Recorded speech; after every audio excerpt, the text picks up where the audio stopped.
meus irmãos, nós temos, durante já algum tempo, né, já faz esse ano praticamente todo, compartilhado série de mensagens sobre o discipulado cristão, um tema geral chamado Seguindo Jesus, né?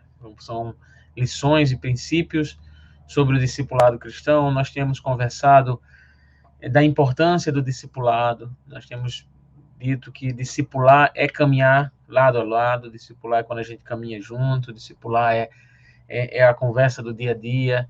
Por isso que o discipulado vai muito além de uma sala onde a gente senta para estudar teoricamente uma lição.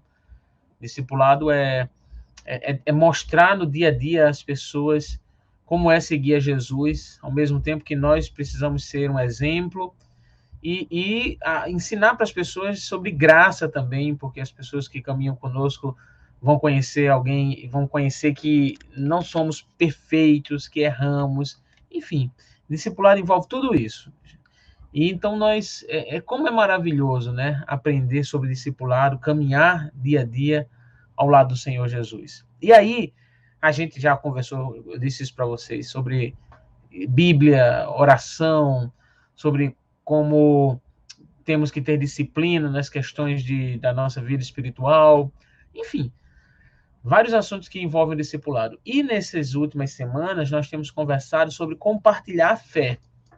E aí é bom porque isso bateu com algumas coisas que nós começamos a pensar, inclusive na nossa igreja. Por exemplo, nós tivemos numa quinta-feira e no último sábado, né, eu avisei isso quarta-feira passada, uma conversa bacana, a gente trouxe a temática que as missões nacionais, né, da Igreja Batista no Brasil têm trazido, que é conversas evangelísticas, que é muito bom, lições que são um treinamento sobre evangelização, ministrado pelo pastor Diogo Carvalho, lá do Rio de Janeiro. E aí a gente trouxe esse treinamento, eu fiz ele, claro que adequei, né, fizemos algumas pequenas modificações, pouca coisa mesmo, para entender um pouco da nossa realidade ali, e entendi que foi um momento bacana, proveitoso, de compartilharmos experiências, isso faz parte, isso é muito importante. Então, nós temos feito isso, nós temos falado sobre compartilhar a fé, que faz parte do discipulado. Quando a gente vê Jesus caminhando junto com as pessoas, Jesus incentiva as pessoas para que elas compartilhem da fé, compartilhem do que aconteceu na vida delas. É muito mais do que um testemunho do que aconteceu só com elas. Mas é sobre Jesus, é falar sobre Jesus. E claro, quando falamos sobre Jesus, também podemos falar sobre o que Jesus fez nas nossas vidas.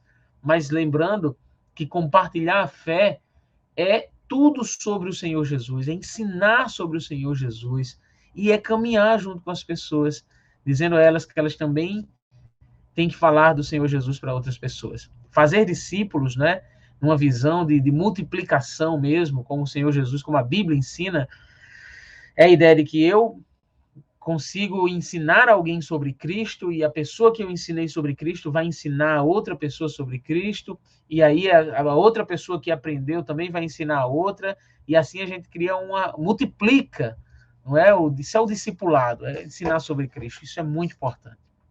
Bom, então vamos hoje conversar ainda sobre partilhar a fé. Eu queria ler um texto com vocês, esse dá para a gente ler todo. Está lá no livro de Atos dos Apóstolos, capítulo 18, a partir do versículo 1. A gente vai ler do verso 1 até o verso 11. Atos, capítulo 18, do verso 1 ao verso 11.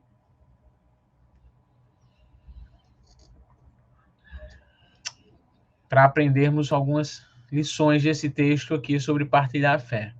Algum tempo depois, já estou lendo com vocês aqui, Paulo deixou Atenas e foi para Corinto.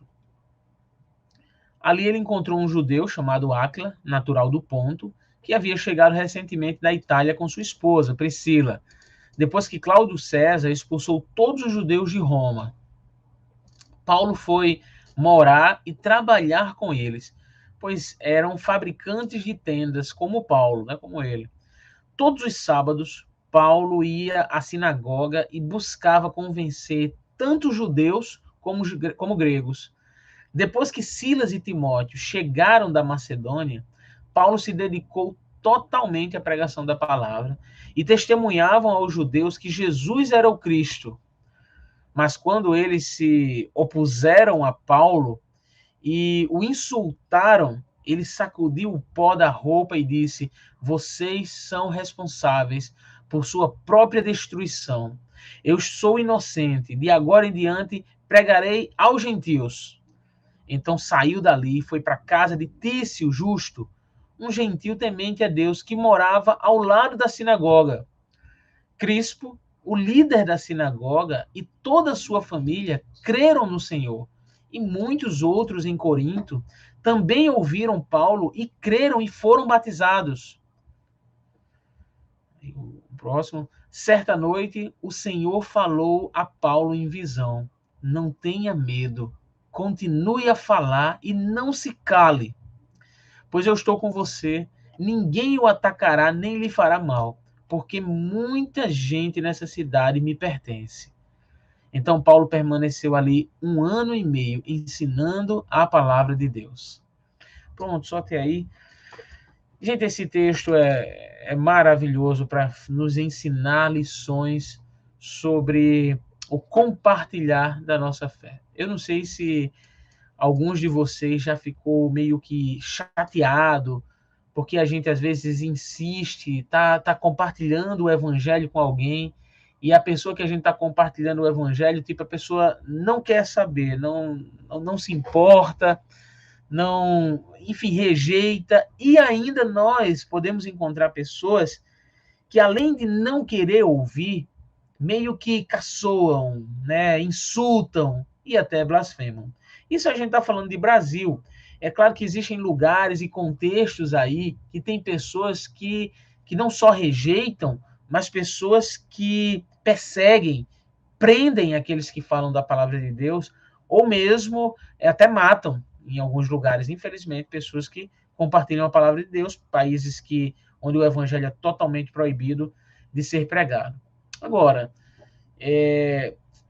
a gente, às vezes, falando no nosso contexto de Brasil, sente um pouco meio que chateado, porque, poxa, estou ensinando a pessoa, falando aqui, parece que a pessoa não entendeu, né? Não aprendeu. Bom, o apóstolo Paulo passou por isso, né? O apóstolo Paulo passou essa situação lá em Corinto. Queria compartilhar aqui com vocês algumas coisas que o apóstolo Paulo passou na vida dele ali. O que é que acontece nesse contexto aqui, né, que o apóstolo Paulo está?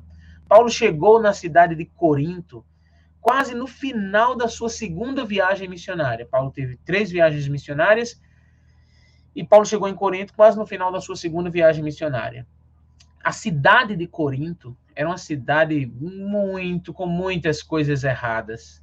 Existia lá um templo enorme para a deusa Afrodite. Era uma cidade que trazia a cultura grega.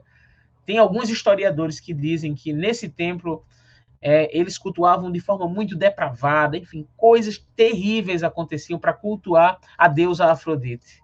E a cidade era uma cidade portuária também, tinha muita prostituição, enfim, era uma cidade terrível. E Paulo chega nessa cidade para apresentar o evangelho. Paulo tinha saído já de Atenas, tinha pregado lá para os filósofos, lembra o sermão, o discurso de Paulo, ele pregou para 2 tipos de filósofos, né?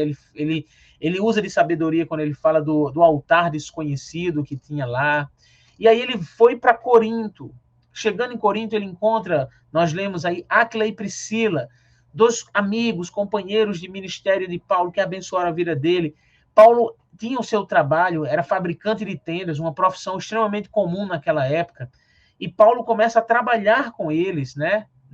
Na profissão que eles tinham.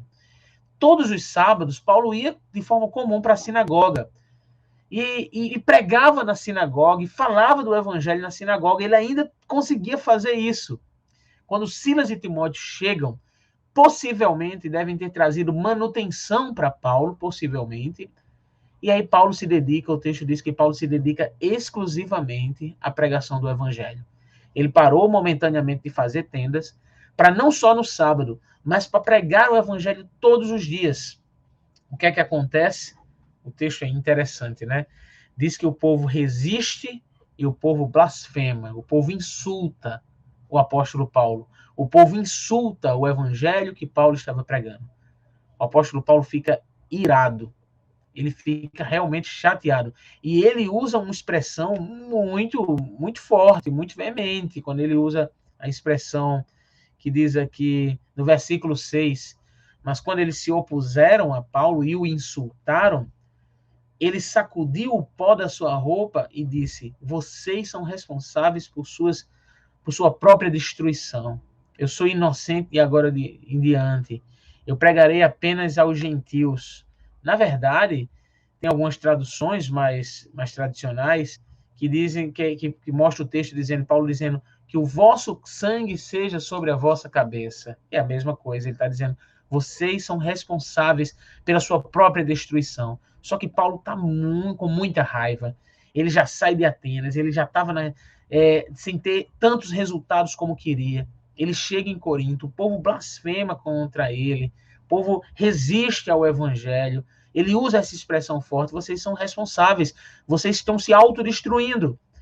E aí é muito interessante que Paulo vai embora dali. E eles vão pregar só para os gentios, vou sair daqui, não prego mais em sinagoga. Ele sai daquele lugar.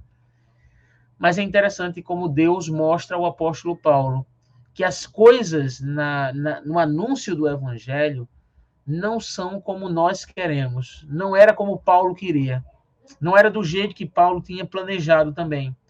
Porque o agir de Deus vai além disso. Aí o texto diz que quando Paulo sai dali, Crispo, o principal líder da sinagoga, se converte. E com ele, muitos dos coríntios. Eu acho interessante isso, porque não foi alguém que estava apenas ouvindo a mensagem lá. Deus agiu de uma forma extraordinária, de maneira que o principal líder da sinagoga se converte. E aí o Senhor fala com Paulo quando ele foi dormir e pede para ele continuar pregando, dizendo, ainda tem muito o que fazer nessa cidade. Deus ministra o coração de Paulo para que Paulo continuasse pregando, para que ele não colocasse a raiva, a chateação acima da sua missão de anunciar o evangelho. E aí Paulo ainda fica em Corinto 1 ano e meio, como a gente aprendeu. E ele ali planta uma das maiores igrejas do primeiro século. A gente sabe da igreja de Corinto, porque só na Bíblia a gente tem 2 cartas que ficaram na Bíblia, não é? E que foram escritas para essa igreja de Corinto. Mas, além dessas 2 cartas, Paulo escreveu mais cartas, porque ele diz lá em Corinto, em 1 Coríntios, que já tinha escrito uma carta. Alguns estudiosos entendem que Paulo já escreveu pelo menos 4 cartas à igreja em Corinto. Era uma igreja grande, era uma igreja atuante, era uma igreja que teve muitos problemas, mas se tornou uma das maiores igrejas no primeiro século. Agora, quando o Senhor ministrou o coração de Paulo para ensinar a Paulo e dizer que quando a gente anuncia o evangelho, nós precisamos saber que os resultados vêm de Deus. E eu queria trazer, pelo menos aqui, algumas verdades mais detalhadas sobre isso que nós conversamos agora. Em primeiro lugar, que no versículo que nos ensina aqui o versículo 5. Quando a gente anuncia o evangelho, a gente pode ter certeza, quando a gente está falando do evangelho, seja para familiares, amigos, ou para qualquer pessoa que a gente conheça ou não conheça, nós vamos ter resistência do povo. Olha o verso 5, deixa eu ler com vocês. Depois que Silas e Timóteo chegaram da Macedônia, Paulo se dedicou totalmente à pregação da palavra e testemunhava aos judeus que Jesus era o Cristo. Deixa eu ler o 6 também. Vou pedir a Jonas que coloque o 6, por favor. Aí, mas quando eles se opuseram a Paulo e o insultaram, ele sacudiu o pó da roupa e disse, vocês são responsáveis por sua própria destruição, eu sou inocente, e agora em diante eu estou partindo para os gentios. Paulo deixa o trabalho dele, né, de fazer tendas, como eu disse a vocês, vai se dedicar só à pregação. De repente pensou, poxa, agora vai se converter gente, o pessoal vai entender melhor o evangelho, mas acontece ao contrário, a resistência do povo. Paulo, como eu disse, já tinha saído. Deixa eu dar um resumo de Paulo, para ele estar com esse sentimento. Paulo tinha sido açoitado em Filipos, lembra lá em Atos 16, Paulo é açoitado, aquele que de meia-noite as correntes se quebram. Paulo foi perseguido e quase preso em Tessalônica, ele saiu de Tessalônica lá nas pressas. Paulo teve em Bereia, e em Bereia, por mais que as pessoas analisassem o que ele estava falando, se estava de acordo com as escrituras, porém, Lá em Bereia, ele não teve um bom resultado. Ele também não teve um grande resultado em Atenas. Aí ele chega em Corinto, o povo rejeita. Menino, esse homem ficou muito irado mesmo. E Paulo perdeu literalmente a paciência. Ele disse, eu estou saindo daqui, eu não prego mais para vocês. E é muito interessante. Porque, como eu comentei com vocês quando a gente começou a compartilhar aqui a palavra, às vezes essa paciência falta também na gente. Quando a gente fala de Jesus, quando a gente anuncia o evangelho, há resistência. O verdadeiro evangelho sempre vai encontrar resistência para ele. E muitas vezes tem gente que vai ficar meio chateado com isso, mas nós precisamos entender, aprender, viver, sabe? Que quando falamos de Jesus, vai ter resistência, mas nós precisamos continuar anunciando o evangelho do Senhor, estarmos disponíveis para isso. Mas deixa eu dizer uma segunda verdade aqui desse texto, quando a gente anuncia o evangelho para familiares, para amigos, para quem Deus colocar perto de nós vamos ver pessoas se rendendo ao Senhor Jesus. Deixa eu ler o que diz o versículo 7 com vocês. Versículo 7 do texto, que diz, então saiu dali, foi para a casa de Tício, justo, um gentil temente a Deus que morava ao lado da sinagoga. Deixa eu ler o próximo, o 8. Crispo, o líder da sinagoga, e toda a sua família creram no Senhor. E muitos outros coríntios também ouviram Paulo e creram e foram batizados. Até aí. Meus irmãos, é fantástico quando eu penso assim, que Paulo sai da sinagoga chateadíssimo, entra na casa desse homem chamado Tício, ou Tito, em algumas traduções, como diz, e depois chega e se converte o principal líder da sinagoga, crê no Senhor Jesus, não só ele, mas toda a sua família. O agir de Deus é totalmente diferente, às vezes, daquilo que a gente planeja. Será que eu fico pensando, Paulo não imaginaria que depois de tanta resistência, o líder da sinagoga iria se converter. A palavra, ela tem que ser anunciada. O evangelho precisa ser vivido, praticado, ensinado. E é esse evangelho que vai produzir os resultados na vida das pessoas. Percebe que às vezes a gente quer tomar a frente de Deus, a gente quer produzir resultado na vida das pessoas, mas a gente não produz. É Deus quem faz, é o evangelho quem faz. E eu falo para vocês, principalmente com a base nas escrituras, mas algumas pequenas experiências que Deus me deu a oportunidade de viver, eu achava interessante como às vezes anunciava o evangelho para alguém e não acontecia nada, e depois, enfim, quando menos se esperava, quando meio que a pessoa já tinha desistido, aquela pessoa vai lá e se rende, se entrega ao Senhor Jesus e se converte. Tem uma frase do pastor John Stott que ele diz que a palavra de Deus é o meio divinamente escolhido. O evangelho é o meio que Deus escolheu para que as pessoas se acheguem à fé em Cristo Jesus. Nós precisamos continuar anunciando esse evangelho, porque quando nós anunciamos o evangelho, a gente entende que vidas vão ser salvas, pessoas vão ser libertas, vai ter transformação de vida quando a gente continua anunciando o evangelho. Mas deixa eu concluir trazendo uma outra verdade aqui desse texto. Quando a gente está disposto a anunciar o evangelho, Deus nos mostra, eu vou ler com vocês o versículo 9 e o versículo 10. O Senhor Jesus nos mostra o quanto precisa ser feito ainda, que a missão do evangelho precisa ser continuada. Olha o que diz o verso 9 e o verso 10.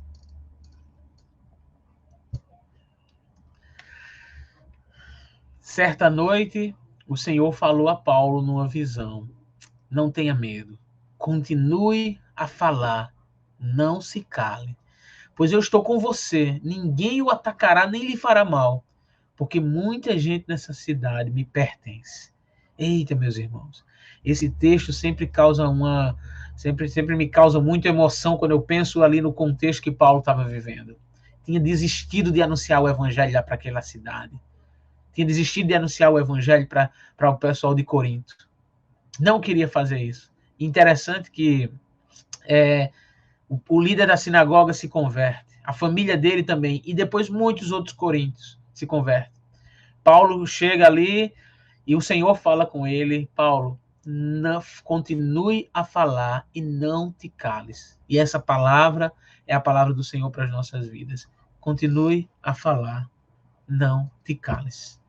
Porque quem tinha gente na cidade, quem ia fazer o agir na cidade era Deus. A única promessa de Deus aqui para Paulo é que nem o mal ia acontecer a ele, e não aconteceu. Paulo fica naquela cidade 1 ano e meio e planta uma das maiores igrejas que tinha no primeiro século. Deus dá encorajamento a Paulo. Paulo, não tenha medo. Fale, não te cales. Deus dá segurança a Paulo. Paulo, eu estou contigo, eu estou com você. E Deus faz a promessa de que ele iria cuidar dele e também de que Deus tinha muita gente, que muitas pessoas na cidade de Corinto iriam se achegar a Deus. Nós precisamos entender que o mais interessado na transformação da vida das pessoas é o próprio Deus. E nós somos os instrumentos, os canais de Deus para que as pessoas possam ser abençoadas. Sabe? E por Deus ser o mais interessado na transformação das pessoas, é que ele nos dá os recursos para a gente fazer isso. Esses recursos é a segurança, é o encorajamento, é a saúde. Meu Deus, a saúde que Deus nos deu também deve ser usada para a glória dele. Se você pode andar, se você pode falar, use isso para anunciar o evangelho. É o tempo que a gente tem para dedicar e orar.